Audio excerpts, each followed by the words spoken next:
everyone, it's Starview and welcome back to my channel. If you are new here, the purpose of this channel is to connect with newer witches who don't really know where to start, or witches who are in the broom closet who kind of feel alone. There is a Discord server that we have that we can kind of mingle, chat, bounce ideas off of, share altars, share spell work. We also have a category for all the sabbats, so we can kind of see who's doing what for which sabbat to kind of bring us together as a community online. If you're like me, I live in a community that doesn't have very many witch practitioners, so I felt like I couldn't possibly be the only one in the world that's experiencing this. So I wanted to bring a community to everyone who wanted to join. So I will link the Discord server description below. So today in this video, we'll be talking about tools and what kind of tools you'll need and why you would need them. Now, there is a caveat to this, as do I believe that you need all these tools? Absolutely not. I think that you can do it on your own with your intention, because as we all know, the most important part of witchcraft is the intention and you. You are the gel that's gonna make this spell work. So keep that in mind when I go through these videos and which tools we mean what. Whatever resonates with you is what I would suggest to pick up. So today we'll be talking about tools, how to use them, their correspondences, and if you truly need them and which ones you should need. So starting at the foundation, most witches have a altar cloth. Now this can be anything from just fabric that you find at whatever store is local to you that sells fabric that you want to lay down. It could be extra like mine. One of mine has a Hamsa on it as well as the star. The other one has horoscopes and planetary correspondences on it. It's entirely up to you and what resonates with you. Is an altar cloth necessary? That's up for you to decide. I personally like to do it just to give my tools something to sit on. There are resources that do say, for example, tarot should never be laid down on anything but a cloth. So it's kind of up to you how you would like to. I don't think there's a hard fast rule when it comes to these tools specifically. The next one I want to talk about is going to be the chalice. Now the chalice is representative of water. It is seen as a womb. For example, here's mine. Try to get it up close so you can see, but it may not work. Not so much. All right. So the chalice, representative water, it is said to be the womb of the goddesses. So if you do work with the deity, you can see it as bringing life, as being part of the goddess themselves. And a good reason for a chalice is that you can put moon water, salt water, anything that you think cleanses, whichever fits in your practice. I personally will use moon water that's charged with the moon, and then put some salt in it, make sure it's stirred, and then it's said that if you drink that, that is a cleansing beginning start to your spell work. I do that, and I as well use it to I'll flick some water to cleanse my tools, my area, my altar, whatever it is. So the next thing I want to talk about is the wand. And the wand, in some instances, is represented as the element of air. Now, there are some practitioners that do see Athame to air. It's very dependent on your practice, your coven, your community, and what resonates with you. So for me personally, the wand represents air, and to be extra and to feel kind of like Harry fucking Potter, I mean, I got a bitchin' ass wand, right? So it doesn't have to be this elaborate, but as you can see, there is a crystal tip, it is a clear aura quartz, and then it has a crystal bottom. This, I feel, helps connect me to the elements, or when I'm trying to draw in a space, and I usually use this to cast my circle. Does it have to be this elaborate? Absolutely not. They do sell, I'll try to get a close up of this, be a beauty blogger real quick. this quartz right here, they sell these alone, and oftentimes people will just go ahead and use this as this part to cast their circle or draw in the elements however you use your wand. Now again, these aren't hard and fast rules, and a lot of times they are fluid between different communities and different practitioners. So again, use this as a baseline and kind of put your own twist upon it. The next thing I would like to talk about is going to be the Pentacle. Everyone knows the Pentacle, other times referred to as the pentagram. It is oftentimes representative of the element of earth. So to keep in with the earth element, I have gotten a wood pentacle, and oftentimes it'll be on my altar. I've actually used it to put my bowl on top of, which use with caution because I did a anti-curse breaking and it like scorched the shit out of it. So just be careful. Always use safe practices when using any kind of fire or in your spell work. So the next tool I want to talk about is going to be the Athame. Athames are, simply put, knives. Sometimes people are so extravagant that they have swords, daggers, pocket knives. It can be anything that you want. In fact, my Athame is a kitchen knife. Typically with Athames in witchcraft for your tools, they will have a black hilt. You can buy these online, you can do whatever you want. Me personally, I got a kitchen knife, I cleansed it, blessed it, put my intention of what I wanted in it, and then I just sharpied the hilt, if you will, to be black. I've also put some sigils and some glyphs on it just to kind of make it my own, and you can feel free to do with whatever you feel comfortable or what resonates with you when it comes to your Athame. Now in my practice, the Athame is associated with fire.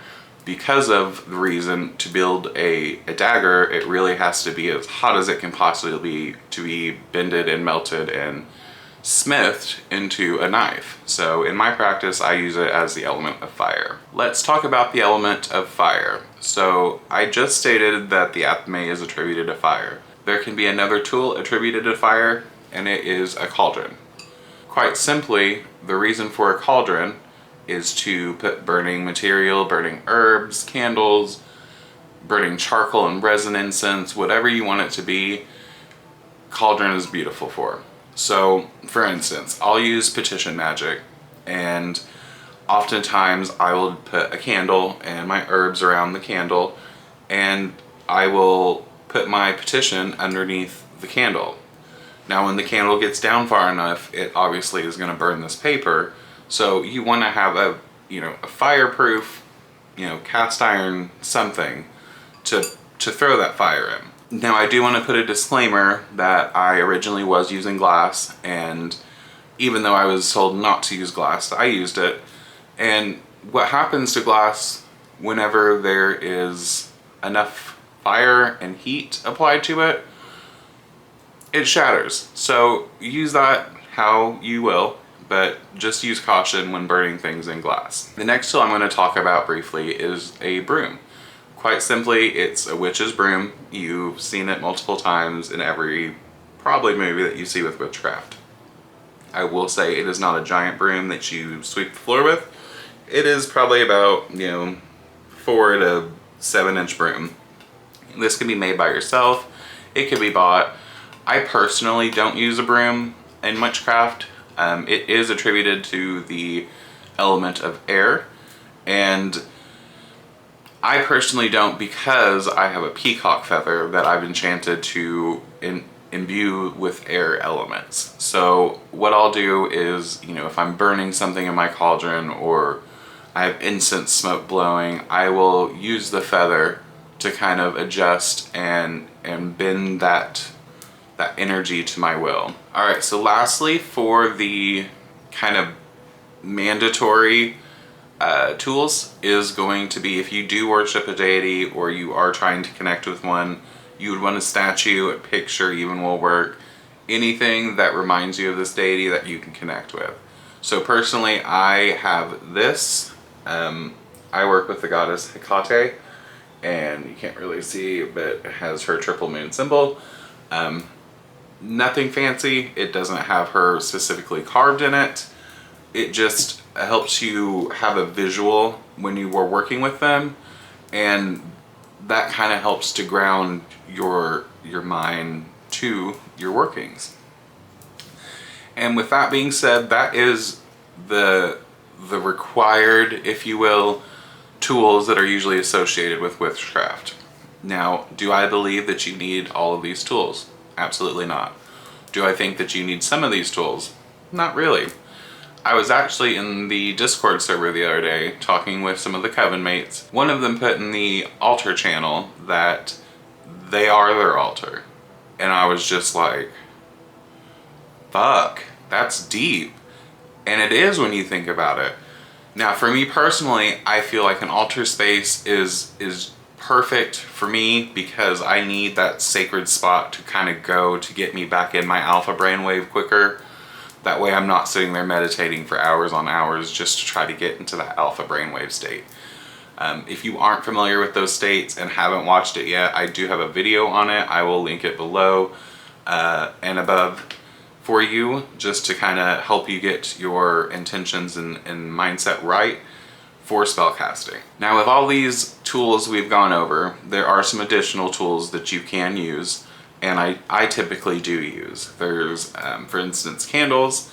Extremely important if you're going to use candle magic, or just to set the ambiance of trying to get you in that alpha brainwave state. There are divination tools such as tarot, my oracle decks, pendulums, crystals. There's just plethoras of tools that you can add to your arsenal, and that is completely up to you and what resonates with you specifically, and which kind of witchcraft you do. That was a lot of witches. So lastly, I would like to go over some tips and tricks and some best practices when it comes to witchcraft hygiene. So whenever you get your tools, let's say that you purchase them online or you don't craft them, or even if you do craft them, first thing you're going to want to do is cleanse them. Now, for instance, with the wand, it's a little big to, you know, sit in salt overnight. So what I did was took some moon water, cleansed it, and then I did a smoke cleansing around it. The reason being, you don't know what energies these have picked up, especially if you're going to order these online. You don't know what energies it's picking up on the way. It could be, you know, next to a box that has some really bad juju in it, and it could have funneled into your instruments. You don't want this, and just like you would in the mundane world, you want to keep your hygiene up. You want to be clean, you want to, you know, be fresh. It makes you feel better, and then it makes others perceive you better. So same goes for witchcraft. You want good witchcraft hygiene, if you will. You want to cleanse everything that you get. And my husband actually did make a great analogy to this. So I was cleansing some jars I had gotten recently, and he had stated, you know, it's kind of like back in the pandemic. And if you think back to the pandemic, we were all isolated in quarantine. We didn't know what we were doing. We were getting groceries delivered. We were getting everything delivered. And in the time of not knowing, you know, how it was passed, and we were still iffy on the science behind the virus, we would get the groceries and we would take a Lysol wipe and we would wipe it down. By doing this, we were cleansing, getting the germs off, making sure we weren't going to get contaminated with the virus. And if you think about it, this is the exact same thing. You don't want to contaminate your already sacred altar space with some bad energies just because you didn't want to cleanse or because you forgot to cleanse. So keeping up with witch hygiene is entirely important, and I highly recommend this. So the next tip that I have for cleansing is going to involve the crystal selenite. If you aren't aware, it is extremely cleansing crystal. Often people will use it to cleanse themselves and their bodies and even their third eye, right? What I typically will use selenite for, especially a selenite stick like this, is I will get my pendulum, and after a few uses, you don't have to do this every single time, but after a few uses, I just wrap my pendulums around my selenite, and then I'll leave them overnight, and then they'll be cleansed in the morning. Now you can leave it if you've done some pretty intense divination and it was some bad energies and you don't want them in there. I would recommend 3 days, just because 3 is attributed to being a magical number. And that's not just a pun at the Schoolhouse Rock, for those of you old enough. So with this, there are 3 typically standard cleansing protocols, and those are, you can use salt. Salt is an extremely protective element, if you will. It will cleanse. You can put your pendulums in salt overnight. You can put anything of your tools in salt if you have a big enough container. You can also use smoke cleansing, which is the most known. You'll just use an incense stick, kind of run it around the tool itself, run it through. You can do it with tarot decks, you can do it with your brooms, you can do it with anything. And then lastly is using some kind of water. Water is a very cleansing element, and using, you know, full moon water, dark moon water, Florida water, cologne, which isn't really water, just a heads up for you that are going to go look for it. There's so many possibilities when it comes to cleansing, but the main premise of this is be sure to keep up with your witch hygiene. Sometimes your glyphs, your sigils, your protection spells, your charms, those aren't always going to be enough to protect you. So you want to make sure that you're doing everything you can to keep everything out. So we're nearing the end of the video, and I just wanted to do another recap for you. So today we went over altar tools, and that involves altar cloths, chalices, brooms, wands, athames, crystals, tarot, and all the other divination means. So with that, do I think that you need them? Not really. It's completely entirely up to you. If you want to be a badass and feel like Harry Potter, get yourself a wand. If you don't, then get yourself a crystal. And then even if you don't want to do that, you can go get a switch out of a tree, and that can be your wand. As long as it is usually wood, brass, anything like that, completely fine. Using these will help connect you with the elements that they're associated with, and also kind of make you feel just that much more magical when using spellcraft. And then to be sure that you're using proper witch hygiene. And what I mean by that is cleansing any new items that you get, any items that you used and have some bad energies imbued in them that were part of a spell or a hex breaking. Be sure to have good witch hygiene and cleanse everything. And finally, I would like to mention that I have been contacted, and I'm extremely, extremely, extremely grateful for these people contacting me on how they can support this channel to make it grow. So I have decided to go with the Discord subscription service. I don't feel like we're quite big enough for Patreon yet, and I didn't feel like the audience would, you know, want to be in the same platform that they are now. So with that being said, I did do a subscription to Discord. There are 2 tiers. There's Supporter, which is $3.99 a month, and that grants you access to exclusive channels in the Discord server, as well as live Q&As with me, and you kind of get your questions put to the top whenever we do a live or a recorded video of Q&As. And then there is Supporter Plus, which is $5.99 a month, and that will get you access to those same channels. If you're a big fan of the emojis in Discord, it gives you access to more emojis, and then it'll also give you shout outs at the end of the videos. So at the end of this video, there will be some credit rolls, and the credit rolls will have you included in those for those supporters. I do want to thank you all for watching this channel again, supporting me and supporting the community that we're building right now. Thank you again for watching, and I want to wish you all a magical day.